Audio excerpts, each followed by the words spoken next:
poltergeists, ce sont ces esprits frappeurs qui se manifestent par des coups sur les murs, par des meubles déplacés, par des objets qui volent à travers les pièces. Les archives sur lesquelles nous allons nous concentrer ont été constituées par une société savante, la Society for Psychical Research, la Société pour la recherche psychique, qui a été fondée en 1882 en Grande-Bretagne avec l'objectif d'étudier scientifiquement tous ces phénomènes paranormaux, en tout cas ces phénomènes qui échappaient aux explications de la science traditionnelle, si je puis dire.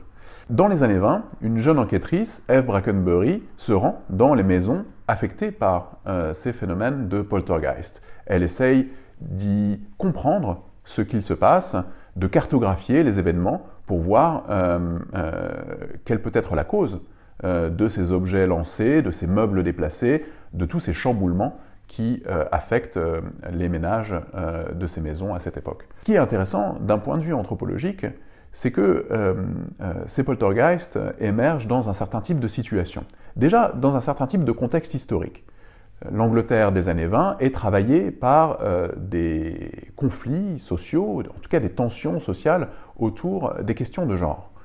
Les femmes revendiquent une place différente dans la société, une place plus officielle dans les affaires publiques. Elles revendiquent notamment le droit de vote, mais elles revendiquent aussi une place autre que simplement celle de ménagère dans laquelle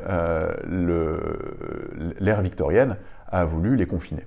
On se rend compte dans ces enquêtes qu'ils émergent toujours d'une situation de querelle. Une situation de querelle dans laquelle une personne, donc, devient capable d'agir à distance sur des objets et sur les personnes qui l'entourent dans la maisonnée. Or, on connaît en anthropologie d'autres situations de querelle dans lesquelles une personne devient capable d'agir à distance sur les autres. Ces situations sont des situations de sorcellerie.